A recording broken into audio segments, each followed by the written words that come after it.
they sent a picture of Godzilla, and it said Taxzilla, Taxzilla, Taxzilla.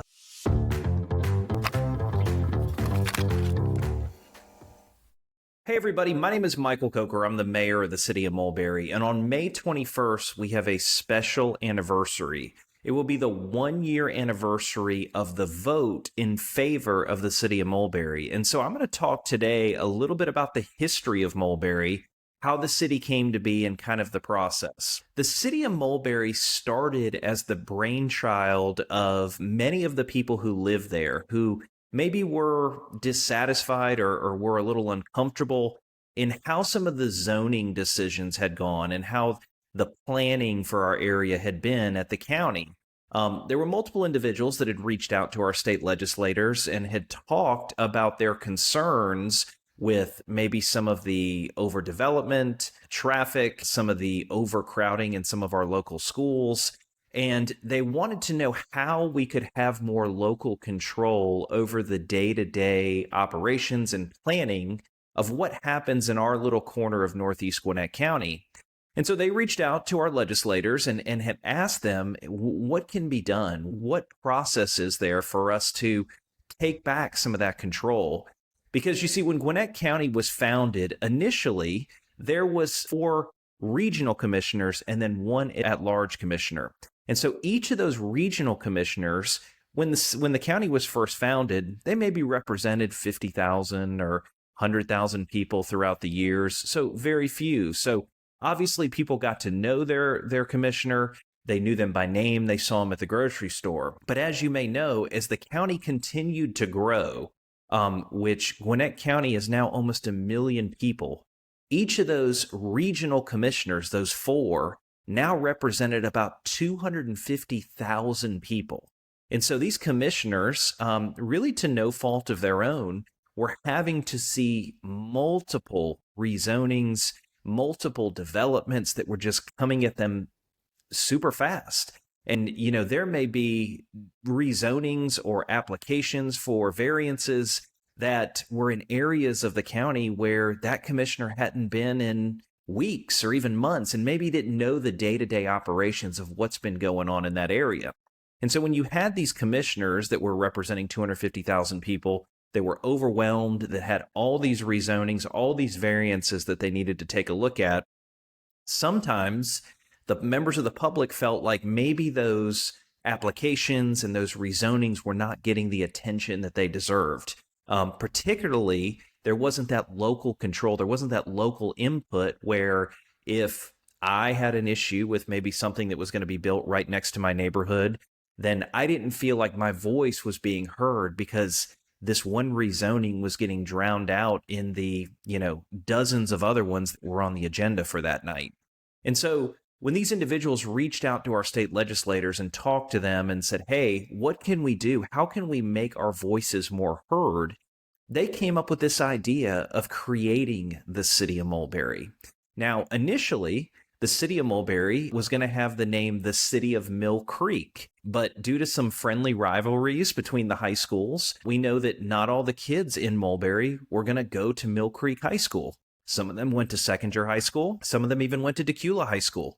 And so the idea was there was this friendly rivalry where the people who lived in the Seconder district, or even if they lived in the Decula school district, they didn't necessarily want to have their name be Mill Creek, which was associated with the high school. And so after some discussion, the idea was to change the name to Mulberry. And Mulberry was named after Mulberry Park, and Mulberry Park was named after the Mulberry River. So if you go back and do your research, the Mulberry River is a small little river that kind of winds through Winder, winds through Barrow County, winds through Gwinnett County, and so it's in our area. And that river initially, way back when, in the early days of our country, was named after the mulberry bushes, wild mulberry bushes that were in the area. And so basically the City of Mulberry, the idea was that the city would be named Mulberry because of Mulberry Park, because of the Mulberry River, and because of this history that we have here with these mulberry plants.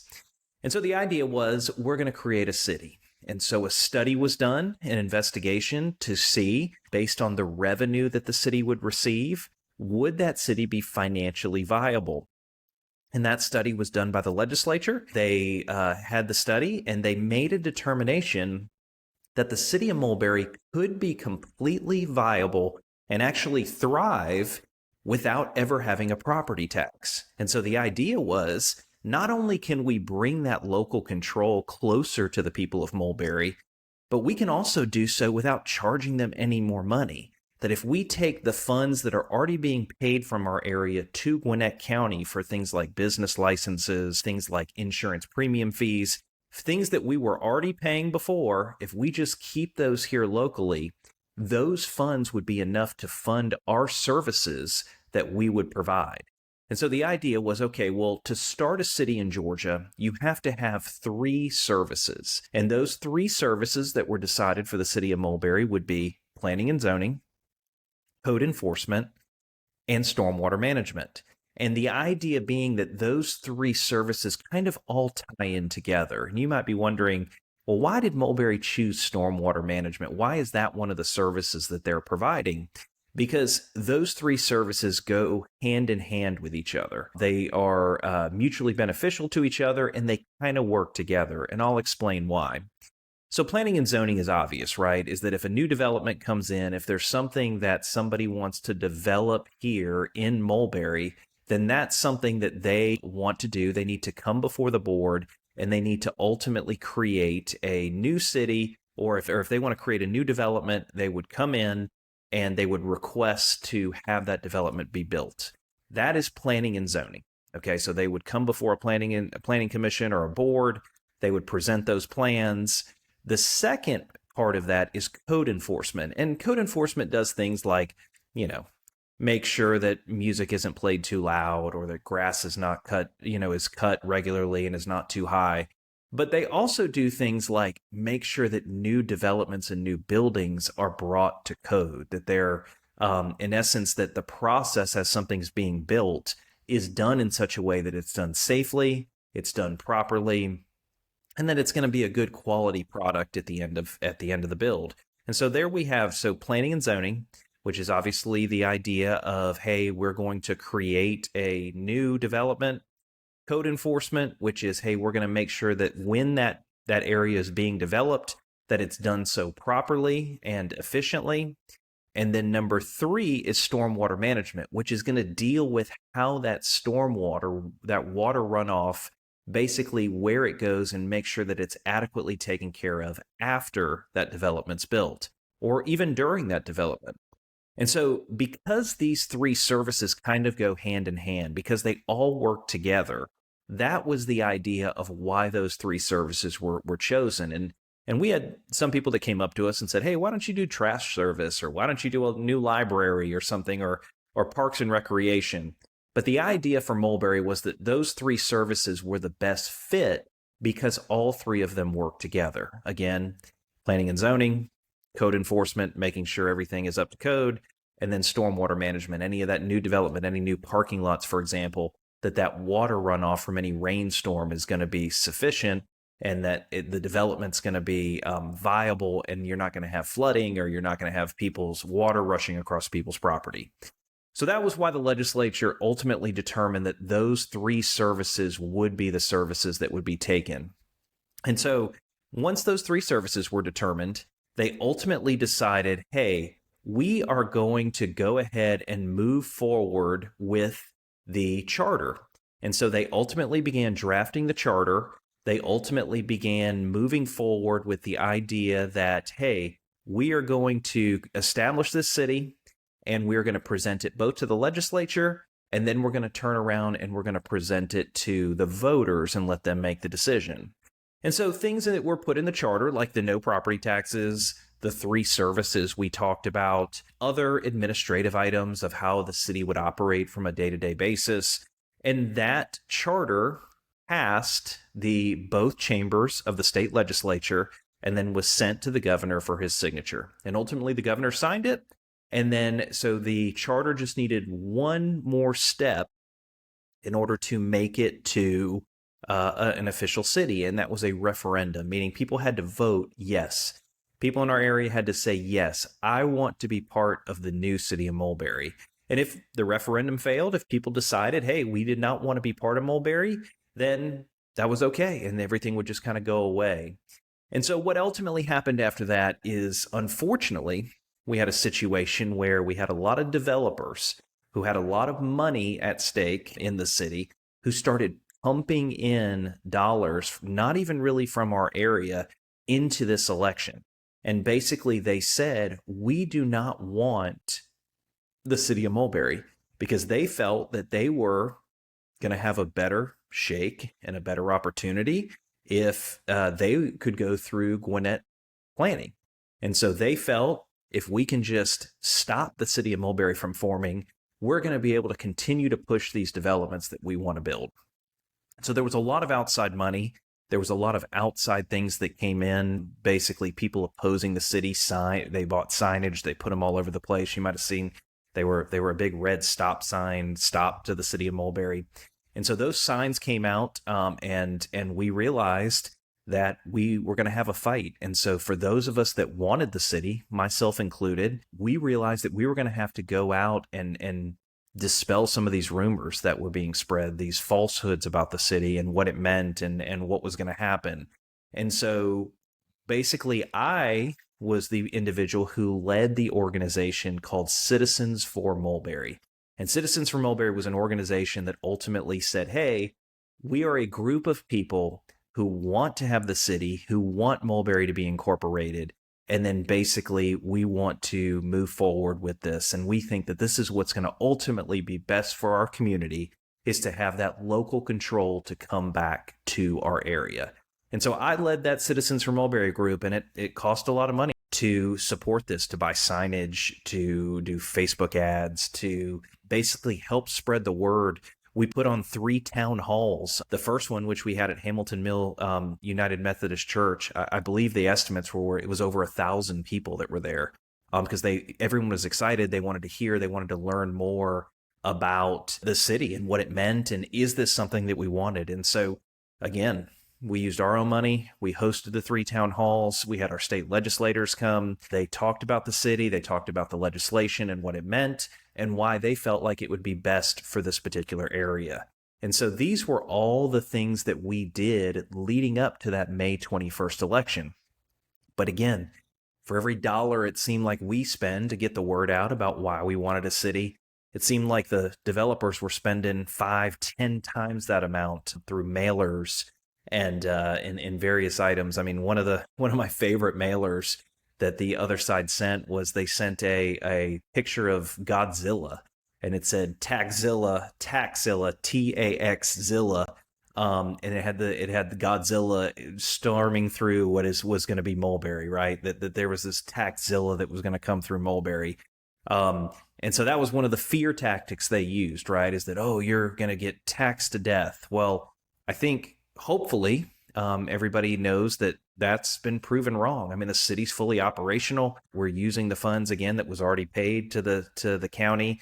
And over time, I think people will continue to realize that that was something that was just a fear tactic that developers were using because they wanted to save their developments. And so obviously this continued. Obviously we had to keep dispelling the rumors and continue to show the truth of how great this would be for our area, how we would continue to push this local control and make sure that when a huge development was going to go in right next door, that it was our neighbors that we see at the grocery store, we see at church, we see, at the park, that we're going to be making the decisions, not Gwinnett County with commissioners who unfortunately didn't even live in Mulberry, right? So they were making decisions, they didn't even live here. And so ultimately, we got to May 21st. We got to the big day for the election. And basically, I stood outside. You might have seen me. I stood outside of basically Duncan Creek Elementary School that day and Mill Creek High School, waving a Yes to Mulberry sign. They put my picture in the Gwinnett Daily Post, so I have my picture of me waving a Vote Yes to Mulberry sign. I stood there all day because, again, this was something that I was passionate about. And then luckily, That night, we were exhausted. I know that I was exhausted, but we showed up. A few of us got together and we watched the results trickle in. And if you know, it was something that they ultimately gave the results super late that night. So by that point, we had kind of said it was like 11 or something o'clock, and we had said, we are so tired. I said, I'm going home. I can't stay any longer. And so we all left our little gathering. And then as I was pulling in my driveway, I got a text message that said that the city had passed. And so the results had ultimately been released. And then that's when my phone started blowing up. I started getting phone call after phone call after phone call congratulating me and saying, that how excited people were to have the new City of Mulberry and how great this was going to be for our area. And so obviously I was exhausted, but then I had this high that I couldn't fall asleep. And so I think I fell asleep at like 2:30 or 3 o'clock the next morning, because ultimately it was just this exhaustion turned into this joy of, I truly believed in this. I believed that the city of Mulberry was going to be the best thing for our area. It was something that we would want, and that our children and grandchildren would look back on and say, hey, this was the best thing that we ever did for Mulberry and the best thing that we ever did here to protect, our area, and to basically, like I said, bring the control back in our neighborhoods and back to our community. And then after the election, I was ready to kind of hang it up and walk away. And I, was ready to say, hey, I've done my part. I've got this city started. It's official. It's going to go into effect on January 1st. And I was ready to kind of sail off into the sunset. But then I was approached by multiple of my neighbors who came up to me and said, listen, Michael, we need you to finish what you started. You were the force behind this. You were one of the main people in advocating for the city to get it started. You were the person that we felt like, we could get behind, and that you could communicate the truth about why this city was great for our area. And we want you basically to come in and make the decision to run. And so people asked me, would you run for city council? I thought about it. I prayed about it, talked to my family, and ultimately I made the decision that I would do it to continue the work that I had already started. And then obviously, the rest. I got put on city council. My fellow councilmen were kind enough to elect me as the first mayor of Mulberry. And that's where we sit here today. And that's how basically the city of Mulberry was founded, from the date that it was created by just the brainchild of a bunch of residents who wanted to have local control, through the legislature, through the vote, and ultimately where we are today. So I hope you enjoyed that little history lesson about the last year as we come up on the 1-year anniversary of the city of Mulberry on May 21st, or the 1-year anniversary of the vote in favor of the city of Mulberry. And so I appreciate you listening. If you like getting these updates, if you like learning more about the city and some of the inner workings of how the city works or how it was founded, be sure to like and subscribe. I'll try to come out with these podcasts as much as I possibly can. But again, thank you for listening, and we'll see you next time.